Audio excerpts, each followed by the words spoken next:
È stato battezzato Dolomites ed è entrato in scena per ultimo, ma tra il sele e il faceto ha subito calamitato l'attenzione dei presenti.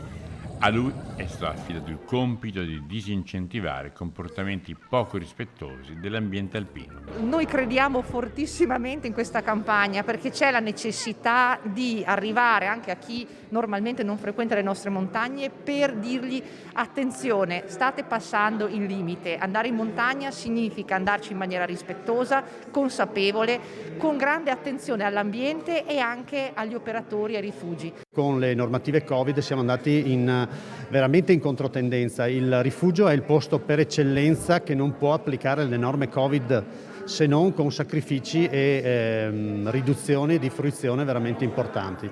All'inizio di un'estate che sarà segnata da importanti flussi turistici, in queste montagne patrimonio mondiale, la Fondazione Dolomiti UNESCO ha sviluppato una campagna di comunicazione sull'uso consapevole dell'acqua nei rifugi di alta quota e sulla frequentazione consapevole della montagna. Ci piace l'idea di questo personaggio, abbiamo attinto anche alle leggende ladine, questo personaggio che era stato cacciato dalla civiltà, ricacciato nei boschi, che prepotentemente, visto l'orrore, visto le cose terribili che ha visto fare ai frequentatori della montagna, decide di uscire dal suo isolamento quieto e venire ad avvisarci che abbiamo passato il segno.